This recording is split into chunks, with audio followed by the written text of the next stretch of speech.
every time you play that, I just want to listen to their song. Um, don't even want to start the show, but we got to start it. Today is Monday. Today is Tuesday, July 7th, 2020. This is Urban Talk Radio 103.5 FM, where you will hear conversation, information, education, inspiration, motivation from the American urban perspective. I'm Shafiq Abdussabur, your host. Today on the show, I have a special guest, which is actually my son.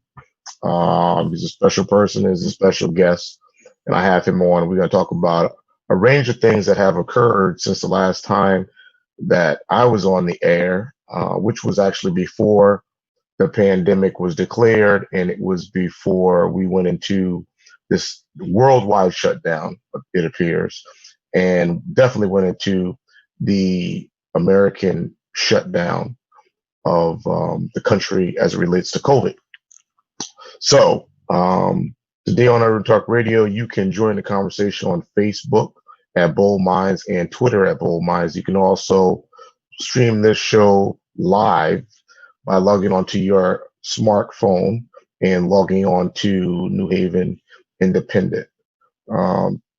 So when we were last on the air, and I believe it was in February, we talked about a whole range of different things. Life was, I guess you would call it, kind of normal.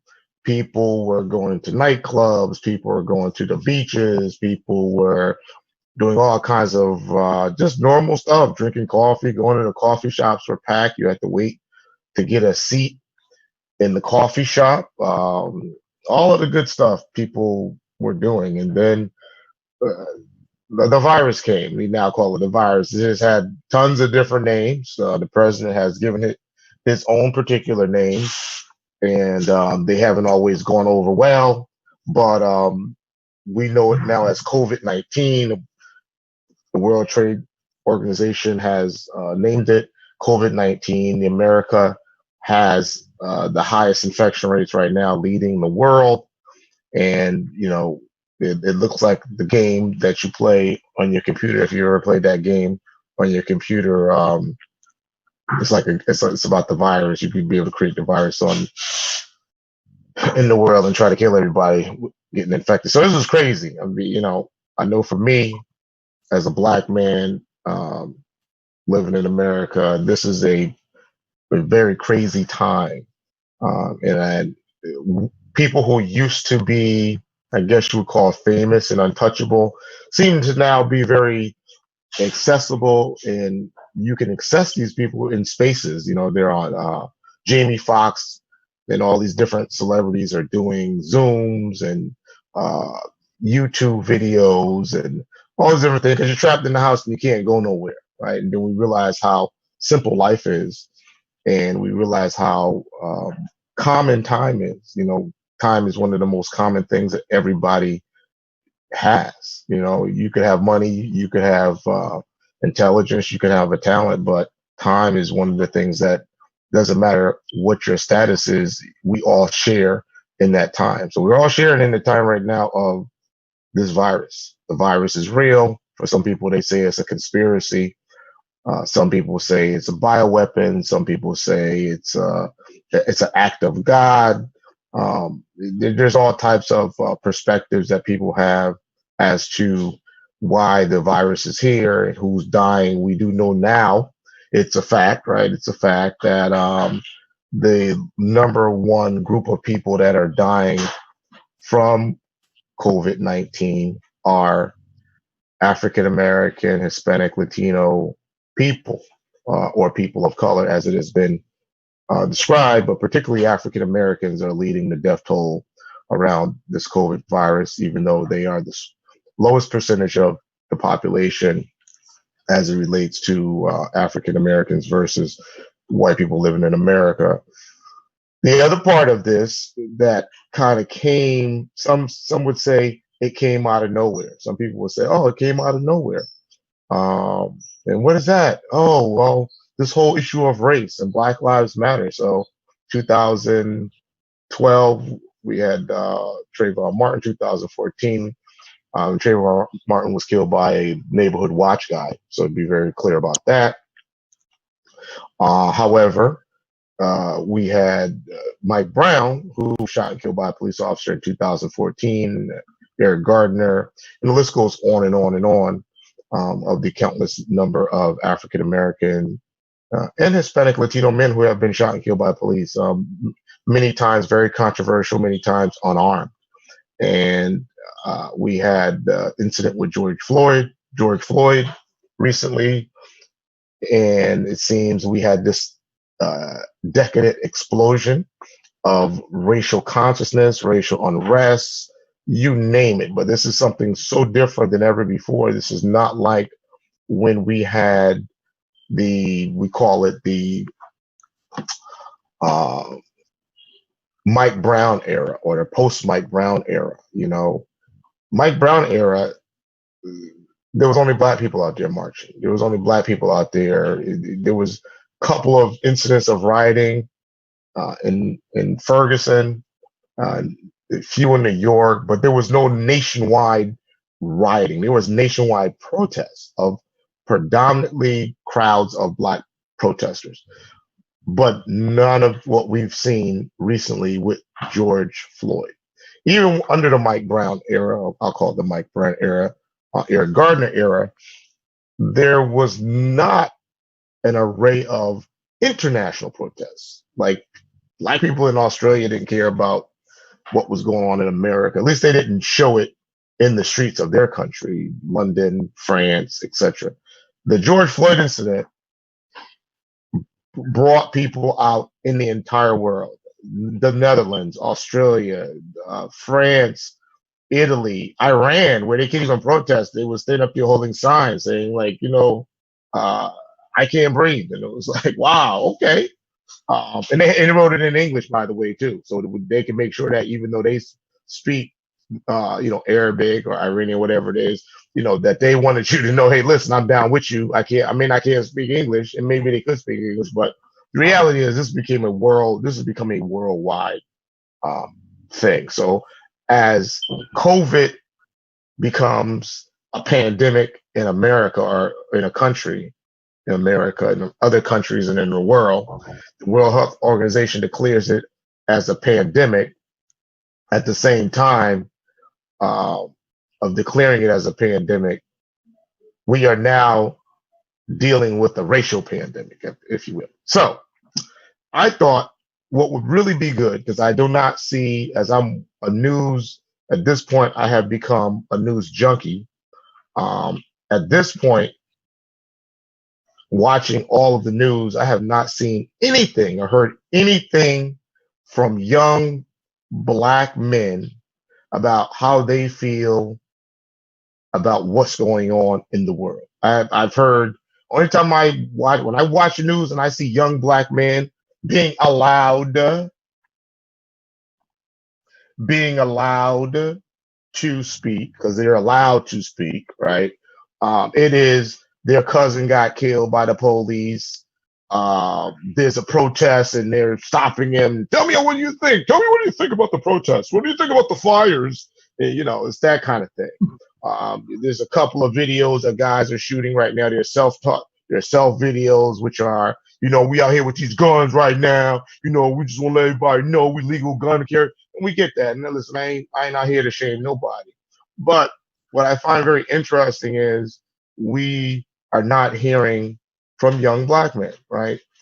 So I wanted to bring somebody on the show today, coincidentally, somebody that's close to me on whole different levels, and talk about what's going on in the world. And I want to hear it from the perspective. And yes, if somebody says, oh, wow, that's kind of deep, that's your son. Oh, wow, that's kind of deep. How you gonna have your son up there and he gonna be like you? If anybody's a parent, good and well, your kids, they might be of you, but they're not always like you, and they're not gonna mimic, they don't fall in line and just do everything that you tell them to do anyway. But the other important thing that I do want to just preface before we get into the discussion with him is because now we are hearing that young people are becoming highly infected with the virus. So before it was people Shafiq's age, my age, 53, and I do not, by the grace and mercy of God, I do not have a high risk thing, right? So I don't have diabetes and high blood pressure and I don't have none of that kind of stuff. The only thing that I have that puts me in a high risk category right now is black skin, bruh. Okay. And I don't have no Michael Jackson cream, so I can't lighten it up, and I ain't trying to do that anyway. So aside from that, I'm fine. But what's really interesting is that so you have, if you're black, you're in a higher risk to get COVID, and by the way, if you're black, you're in a higher risk to be still unemployed even after the stimulus money runs out. If you're black and you're a black male, you are likely not going to go to college anyway in the fall, right? And if you did, you would be struggling to afford it and pay for it. And if you could pay for the first year, you would struggle to figure out how you're going to pay for the second year.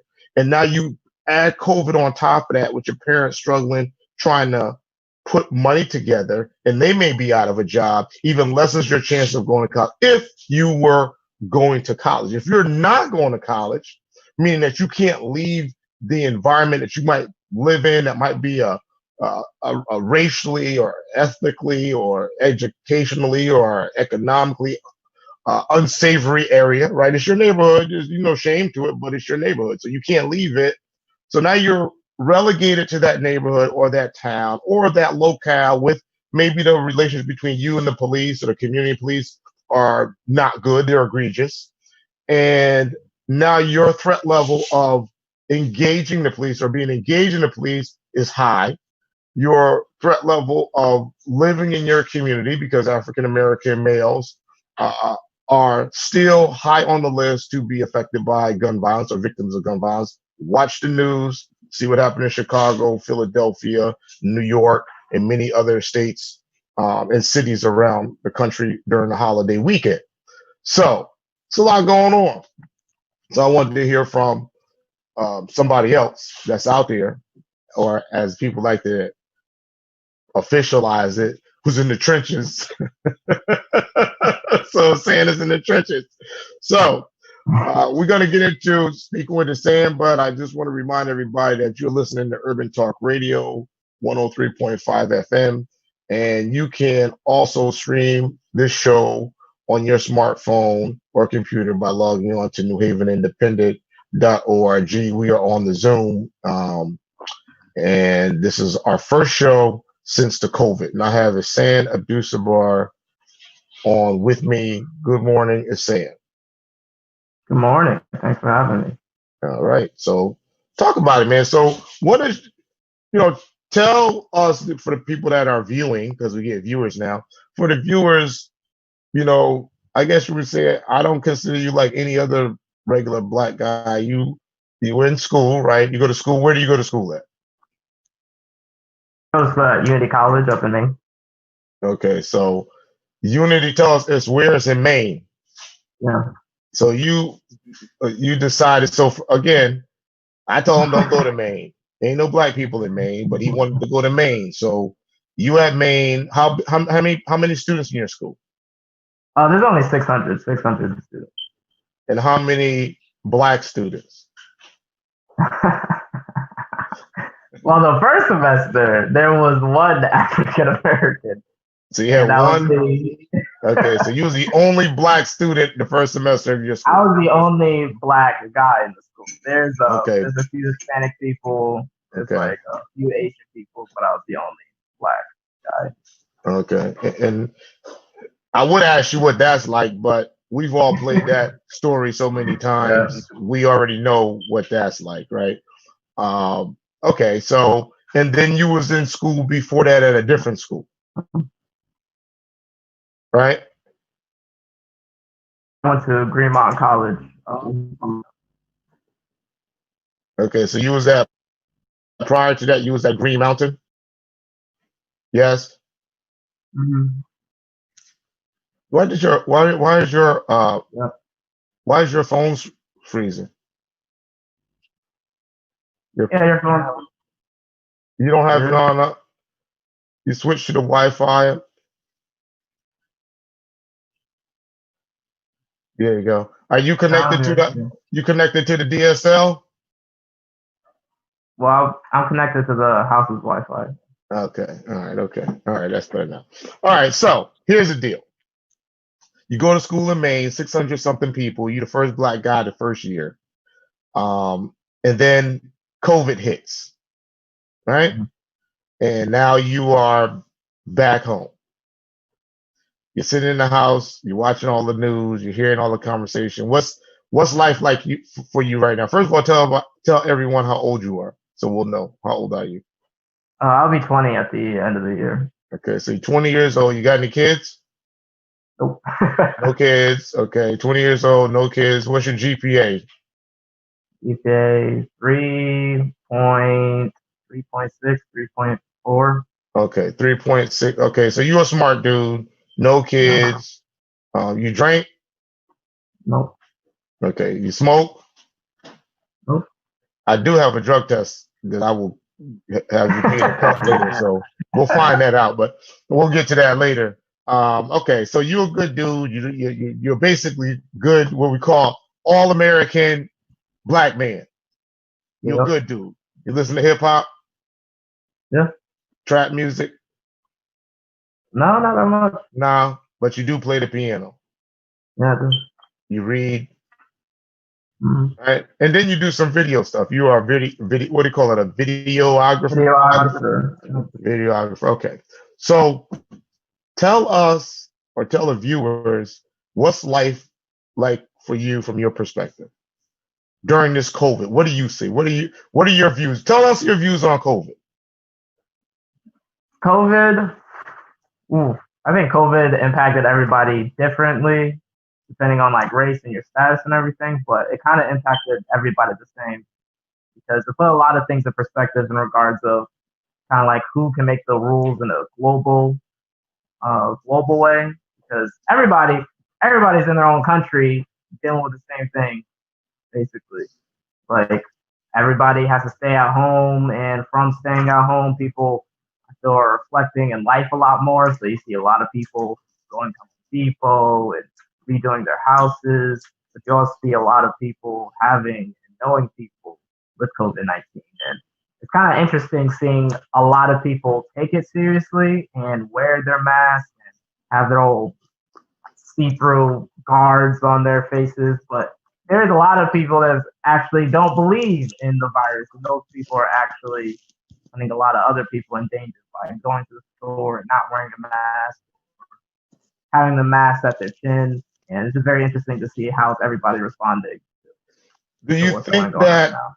do you think that people initially were relaxed about the wearing the mask because they said only older people could get it or people with pre-existing conditions? Do you feel as a 20-year-old that you were like, well, I can't really get it, so I'm good?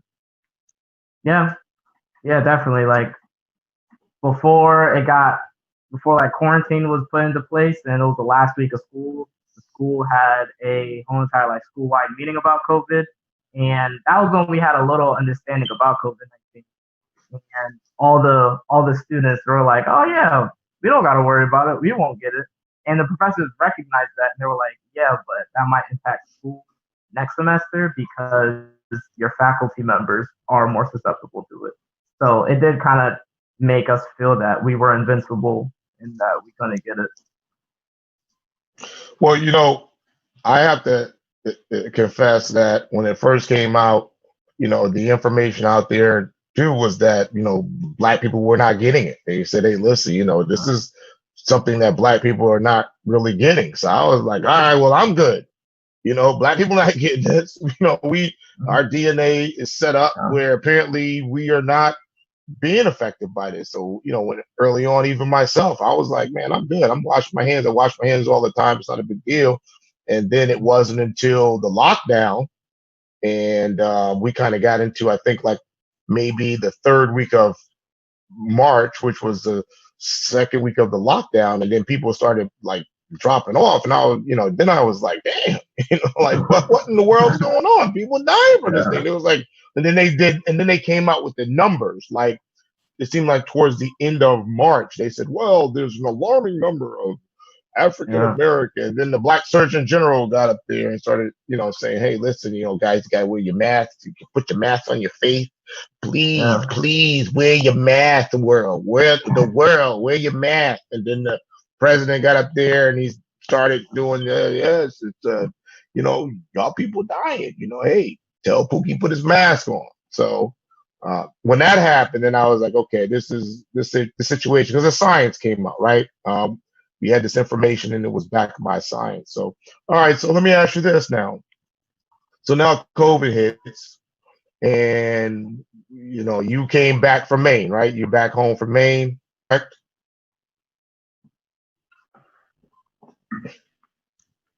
Mm-hmm. Yes. And okay, so describe what it's like now to be home. You're locked in the house. What are the issues that you face being in lockdown? What are your issues?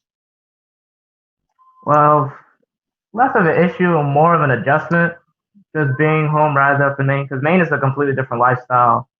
Like there's no black people at all, and being New Haven, Connecticut, there's a lot of black people. There's a lot of wilderness in Maine, and here it's a city. There's a lot.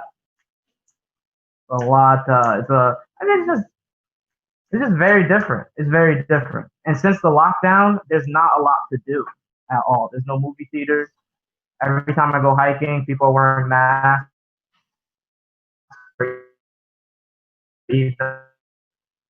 Like walking, it's just in Maine, one here, while there's etiquette that's from all this social distancing rules. So tell me about your mental health. What are you doing? Are you going crazy? Because I hear like a lot of people say, I'm going crazy. I'm home. I'm losing my mind. My parents are driving me crazy. I'm about to lose it. How are you handling that? Well, there's a lot of self-care got to be put in place. Before, it wasn't really that big deal because it just felt like I was just home for a break. But looking at it and how like COVID persists, like being home for this long, you're not even home for this long while you're at school in like middle school or elementary school. Like the longest I've been home right now that feels like this is when I was homeschooled before I went to elementary school. And when you're out and about in your world, and before COVID, people are out there doing their own different things with different people. But when you're in quarantine, you see the same people every single day. And your circle actually closes because there's some of your friends that are like, oh, my family is taking it really seriously. I did not leave the house in a few weeks. We order all our groceries. I cannot see you. I cannot even social distance walk with you. I'm sorry. And then there's other friends that are like, hey, look, yeah, we can hang out. Just, 6 feet apart, wear masks, we can talk, we can FaceTime, no problem.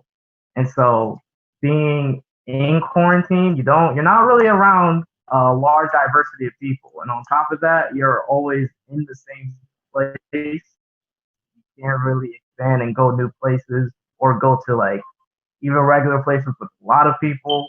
So I feel a little bit challenged from it. Yeah, I feel a little bit challenged. Do you feel like you're on punishment? No, not exactly. No. No, you don't. So let me ask you this: what about your friends? So, how are your friends? Are any of your friends having challenges? No.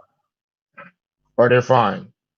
I have some friends that live by themselves, and it seems like they're not really having a lot of challenges. Family, I think they are. Some of my friends have people living with them, so I feel as the age goes up and who you're living with and the amount of people you live with, I feel the stress is more. All right, well that's good. All right, so this is what we're gonna do. I'm just gonna take a little break, but what I want you to do is check your check your phone. See if you can switch over to your Wi-Fi data on your phone, so that we're getting some interruption with you, and I don't know why. But try to see if you can switch over to the Wi-Fi data on your phone to so you can have a better connection, because the next topic we're going to talk about, which is going to be the issues with police and young black men. I don't want people to not be able to hear the important message that you will have to say. If you're just joining us this morning on Urban Talk Radio, my name is Shafiq Abdussabur, and this is Urban Talk Radio 103.5 FM in New Haven. And I want to remind you all that you can join this conversation. We are actually on Zoom, and you can join the conversation on Facebook or Twitter at Bull Minds. And you can also stream this show live on your smartphone or computer by logging on to newhavenindependent.org. This is our first episode using the Zoom, and we've also put out some information in the message board so that we can also be able to communicate with you all. So we appreciate all those who have logged on and listened. And if this is a podcast and you're listening to it after, we just hope that everybody is doing well during this COVID. Be safe. There's a lot going on in the world right now, and people are having a lot of challenges. So there's a lot going on. So San, I have my guest, San Abdussabur. San is a 20-year-old black student, college student. He goes to school in Maine at Unity College, about 600 people at his school. I think he is the second black male student in his school. The first school he went to was Green Mountain College in Vermont, where he was a handful of black male students at that school. I believe you had about 10 black male students at that school. Is that about right? Well, we had 3 black students that weren't on the basketball team. The whole basketball team was black. 3 black students. So,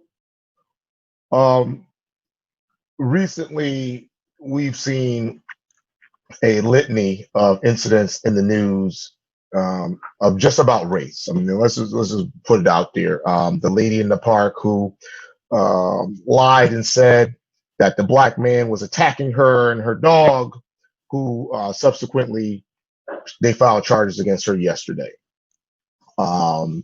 That's just one of many. We had George Floyd, where the police kneeled on his neck and until he died on scene. So he was killed by the police for seemingly appears to be nothing. And then we've had a couple of more incidents, Sandra Bland, and then the list goes on and on and on. And so what is obviously clear, when you were, let's say it's 2009, so it is 2020. So 2009 was, what was that, 11 years ago? So 11 years ago, you would have been 9. So you were 9 years old when I wrote The Black Man's Guide to Law Enforcement in America. And when I wrote that book, you were 9, your brother was 11, and your other brother was 13. So in my mind, I was thinking, hey, listen, police are shooting and killing black men now. If I get a book out here and deal with this issue now and try to get this information out here now, talk to the world or the country now, give black men, black families information that they can arm themselves with to prevent these incidents or reduce them, this would be a great thing. Hey, listen, technically, by the time my 13-year-old gets 16, which would be 3 years, and you would have been 11, things will be a little bit better. Seems like things, don't know if it got better, because now 11 years later, a book that is 10 years old becomes relevant again. And, it's like, what do you tell people now? Put your hands up when you get stopped by the police. Put your hands up. They're going to shoot you anyway. Turn your phone on. Put it on Facebook Live. You can get shot to death on Facebook Live. I mean, like, what? So, this is obviously disturbing, because now you're back home. You are in a predominantly urban environment. You are in an environment where the police force is predominantly white. And, hey, the reality is the reality. I love people. I love black people and I love white people. I love black cops and I love white cops. But the bottom line is black cops not shooting people to death like this. So there's a bigger problem at play. And so one could make the science like COVID and say, when you put black people in an environment where the police force is predominantly white and predominantly white male, you will increase your chances of a black person coming out of that environment that is shot and killed by the police. That's the science. It's indisputable at this point. Tell me from your perspective, what do you think is going on? I mean, you got an awesome video, and I'll put it up on the website later today that you did. But tell me you literally live in Maine. Ain't no black people. Ain't no black people in Maine. You lived in Vermont. Ain't no black people in Vermont. That was a walkable neighborhood, so you was walking around in a little small town, and now you're back in New Haven. Talk to me. Yeah, it's different. I actually feel more safe being in Vermont or Maine than I do here. Definitely. Why? Because cop culture is different over there. Cop culture is very different. Maybe because there is not a lot of black people over there. Not a lot of black people. And I feel when you have one or two, that doesn't really create an environment that makes them nervous. But when you have a couple, a lot, that's what really gets people on edge and makes people actually more concerned. So being home, yeah, I say being in Maine or Vermont actually feel more safe. So your perspective is that when there's a higher concentration of black men in a particular location, you're saying that it puts the police on a higher threat level? Yeah. How do you feel? But how though? Like, how do you know that? Do you have like a cop threat meter or something like that? How do you know? No, I just feel in Vermont and Maine there is, I don't know, I feel like it's more specific. In Maine and Vermont, because there's not a lot of people of color there, I just feel like a lot of people don't know how to address the fact that when there is people of color coming to the school. Because when I was in Vermont, there was a lot of race issues, a lot of low-level race issues, like, oh, turn your music down, but it's not because they want the music down, it's because they're playing Spanish music. Or this person's doing that, they'll make that type of sign, but it's not really the sign, it's because it's like a gang sign or something. So it's like petty. So it's that petty stuff. Yeah, it's petty stuff. Like, they don't know how to respond to issues around people of color because they're not really around people of color. So it's kind of like their mind is, they have the attitude where they're not like, oh, when I see on the news, it's this about black people, so my mind goes there. It's one of those conscious white people that are like, oh, so I know it's not that's not them on the news acting like that. I know that's not true, but I'm also not around black people, so I'm not sure how black people really are. So I guess they're just fine, like us. But when something happens and then they address you for being racist or call you the N-word or whatever, and they're just like, oh, I don't know how to respond to it because they tiptoe around everything, so they don't speak like that. So I feel like that's a lot around people being around in Vermont and being around in Maine. It's not like they're there to like, oh, get out of here, whatever. It's like, ooh, I don't know how to talk to you or address anything around you, so I'm just gonna leave you alone. More like that. Where do you see the country going as it relates to race? I mean, I'm 53, right? So, I gotta say, listen, I'm on my way out. Right, I'm on the escalator. I'm on the escalator. I'm getting good at the last two levels, right? but you're still waiting. You know, you're in the, it's like going to the Milford Mall, man. You know, I don't watch the movie. I'm going to the next escalator. You can't get on the escalator with me, right? You down there in the food court, right? America is still a young place for you, right? 20 years old. You will likely in your lifetime see commercial travel to the moon in your lifetime, right? You may, in fact, yourself commercially travel to the moon. I mean, that's just how rapid life and things change. And I just want to kind of throw this out here to kind of put this in perspective. Elon Musk, who is the owner of SpaceX, or he's a part of SpaceX. He actually owns Virgin Galactic company, and it's a space technology company. And they recently sent 2 men to the moon in a spaceship. They say that George Floyd, the officer that kneeled on his neck for 8 minutes and 46 seconds.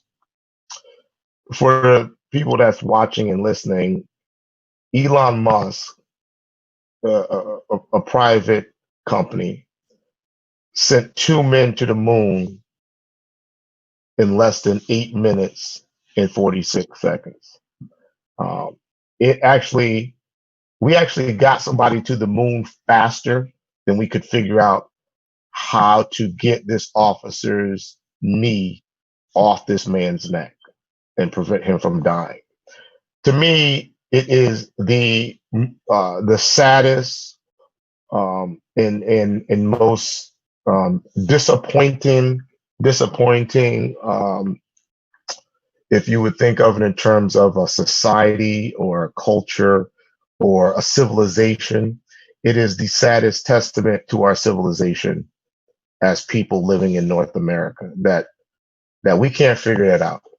That we can figure out how to help fund a private company to put 2 men in space in less than literally 5 minutes, but we can't figure out how to stop people dying, people basically being victimized. So that's really the proper word, being victimized and continuing to be feeling victimized. So what I'm asking you is you have been home and like everybody else in America, watching the TV, the CNN, the YouTube, the Facebooks, the Instagrams, and all of this influx of new fresh material. Like this is not old material. This is like new stuff. Like, you know, George Floyd gets killed, and then it's like lady in Central Park fake calling the police on the Birdman dude. And it's like, this is just a regular black Birdman dude. This dude is harmless, dude. Any black man that's out there watching birds, trust me, you ain't got to worry about that dude. That dude ain't trying to bother you, right? And then the list just goes on and on of all the things. The retired military guy who him and his wife are sitting on the couch and their phone goes to Facebook Live and they're just using the N word and this. And I mean, so it's almost like and here's the thing. What happens in America? So this is just a lesson for America. What happens in America, in the state of America, when you are white male or white female and you use the N word, you fake call the police, you say something racially egregious, you do something racially egregious, and then it's caught on video, right? So this is, you do something racially egregious, you say something, you say the N word, you write the N word, you have been found that you wrote the N word, and it's caught on video. Okay, it's like black algebra. What happens when that happens? You get fired. You get fired. If America has kept their vow about anything, it's that when you do these things, you will get fired. And they've been firing people. The lady in Central Park, she was the vice president of an investment firm. Bro, she had to be making good money. Fired. You're fired. The other day, the lady pulled the gun out, a couple, white couple, male and female, and they were at Chipotle. And there was an argument and with a black lady, and the white lady got out of the car after they, I guess they had was banging on the car because they was mad. It was a argument, and the white lady got out of the car. She pulled her gun out and she drew down on the black lady, and they pulled out the video and they had it on video, and the white lady drew down on him, and then the husband got out of the car. I can't remember on instant if he had his gun or not, but he got out of the car and it got caught on video. And the husband worked for a university and he got fired. Here's my question to you. You're 20 years old. Where are we going with race in America? Where is this going? Where are we going with this? You got black guys in Stone Mountain now, 1,000 of them arming themselves, going to Stone Mountain. They've created an organization. You got white militia groups. They've always had an organization. They went up in the Capitol, I believe it was Michigan, with guns, intimidating, using their American rights. Where are we going, is saying, with America, with race, from your perspective? I think we're moving away from dealing with this peacefully. I feel like a lot of, actually, yes, in the past few decades, everybody was like, oh, protest peacefully. And then you have Colin Kaepernick kneeling. And they're like, no. Who you met, by the way? I don't like the way. You met Colin Kaepernick, correct? Abdul Rauf, Mahmoud Abdul Rauf.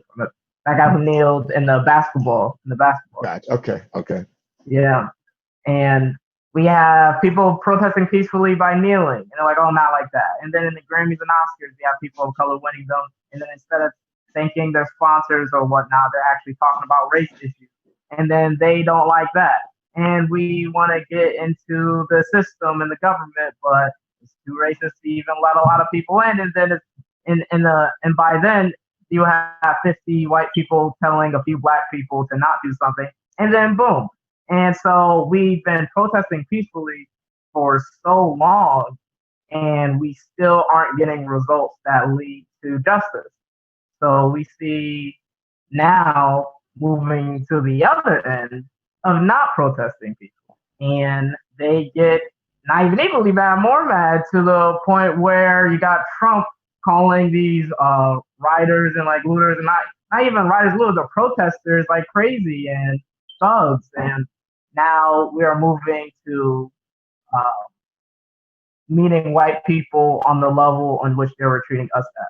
And of course they don't like it, but they weren't liking it when we were doing things peacefully. So now we have a lot of situations where you see a lot of black people open carrying to point out a message, and seeing the road that it's going down. It's going to be uncomfortable, but it's going to be changed and it's going to be necessary. So, I can't be white. I guess I could try to think white, right? And so I would say, well, you know what? That's not all of white America. That's a group of people, right? That's those are the conservatives. That's the right, the left wing. Those are conservatives. It's not all white America. Why would you guys, black people, why would you guys allow them to draw you over to their behavior? Yeah. And if you think like that, and if that's what you focus on while all of this is happening, you are part of the problem. If you're focusing on the reaction of the oppressed rather than what the oppressors are doing, nah. Wow. You're focusing on the wrong thing. Today, you're on Urban Talk Radio 103.5 FM WNHHLP. If you're just joining us on Urban Talk Radio, my name is Shafiq Abdussabur. I'm your host, and you can stream this show live on your smartphone by logging on to newhavenindependent.org. And if you're just joining us on the show today or on the Zoom, I have with me Ihsan Abdussabur, who is a 20-year-old black male student at Unity College in Maine. He is a resident of New Haven. And we're talking about the perspectives of COVID and race relations in America and in the world from the perspective of a 20-year-old black male college student who lives in an urban or grew up in an urban community and now home, like many other college students around the world, home with their parents, trying to figure out what the next move is. So in the last part of this show, we have about another 8 minutes or so, 7, 8 minutes. You know, I want to just pick up on something that you talked about. You know, you talked about, hey, listen, if that's what you're focused on, in terms of white folks focusing on, hey, why you guys are picking up guns? Why don't you try to just go with the Martin Luther King thing? You know, there's a black guy, I don't know his name. He's got a YouTube series starting to that he put on. I think it's called Uncomfortable Conversations with a Black Man. CNN and some of the others are putting out, these are 10 things you need to do before you sit down and discuss race with your black friend, or 5 steps to racial harmony, right? So there's all these different ways to engage your black buddy, right? Um, Here's the deal. I've said this when I used to work in law enforcement, is that I used to tell the chiefs this when the chief's like, well, I don't understand why we can't figure this out. I've got so-and-so and so-and-so. And I said, listen, sometimes when it get hot and things get tough around race, you don't call in the black people that have been trying to deny their blackness their entire career, or their entire time around you if they was your friend. You need black people that's been black the whole time, because being black, it's not just a state of mind, it's a state of being. So you could be black in your mind. I think that's wrong. I don't agree with that. Or I think we should be doing this. And it's in your mind. But if you're not physically establishing that or portraying that, that can create a problem. And then now I kind of feel like we at a time right now where, it's kind of like playing basketball. If you ain't been practicing your jump shot, it ain't time for you to be on the free throw line. You ain't been practicing your jump shot. You need to sit down. If you don't know your black history, you need to sit down. If you have not been studying your black history, if you've not been studying the history of America, sit down. If you don't understand, if you can't make the tough decisions, if you can't have the know how to say no, if your concept of racism is, well, it's a bunch of microaggression. There's no such thing as microaggression. Either you're racist or you're not. Sit down. Here's my question to you. Is there advice? Do these things work? Should we be printing, a dummy's guide to race relations for white people? I mean, like, what do we do? What should we be doing right now? You're 20. What should we be doing? I'm 53. What should we be doing? Take us away with, give us some solutions. I feel like there's 2 ways to deal with everything that's going on, and kind of 2 mindsets people have. There's one mindset where you're like, okay, what we need to do is educate people that aren't properly educated, and then come together and deal with these issues either through protest or but either how do through you so if I could just interrupt you, you say educate people who are not proper. What are we educating them about? About if they do small or big racist actions. And I've seen a lot of artwork that's being posted on social media, and not like art and you like sit down look. It's actually like instructions, and after like whole paragraphs of, if you say this, it probably comes from this within you. So you need to settle this so you can stop being racist. And that's like the type of mindset people have, and just educate people that aren't educated, and then move forward together as a collective group. But there's a second mindset that I find myself in, is that take the people who are already educated and take the people who are already fit enough to make change and push them forward. And the people who aren't educated, now I'm talking not talking about uneducated black people, I'm talking about uneducated white people. People who are actually putting resistance on the black movement, just push them aside. And you see that through people open carrying, or you're seeing that through people actually doing the same thing that white people are trying to take away from us. Do you think Black History do you think Black History should be mandatory in all schools? Yes, it should. How And the about more college? you, definitely, definitely. There should not be any white Egyptian pictures of a white dude in front of a pyramid saying, "Hey, I built this." Nope. They should take all those out. Well, Take all those out. you watched the full documentary on Egypt, so you you know no one was white. Yeah, they don't have no such thing. They don't have such. No one was white. Nobody, right? Oh man. All right. Well, listen. I want to make sure we stick with our time frame here, and I want to thank you, Sam, for being on the show. We wish you the best of luck in your uh, career as a college student and your endeavors in life, and we hope that as a young Black man in America and as a young American man, that you band with others and really come up with effective solutions to move this country forward.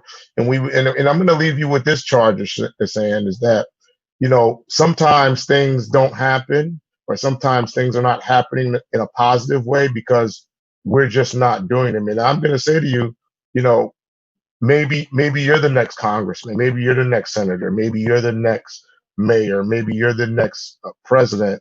Maybe you are, and you and your friends and like-minded folks like you, whether they're Black, white, Hispanic, but if they have the consciousness, it will be you all who will lead this country and the world, right, into a better place than where we are right now.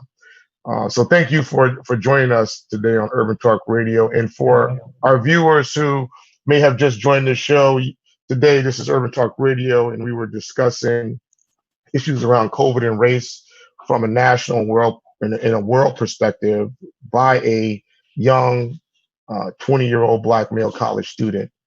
And if you missed this show, you can log on to newhavenindependent.org and you'll be able to listen to it again.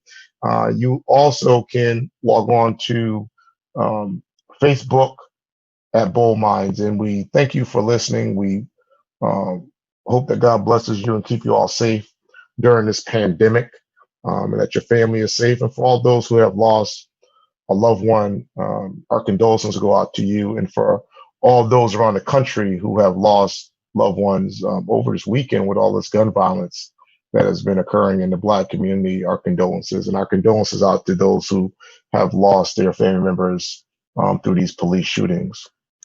Thank you for joining Urban Talk Radio. God bless.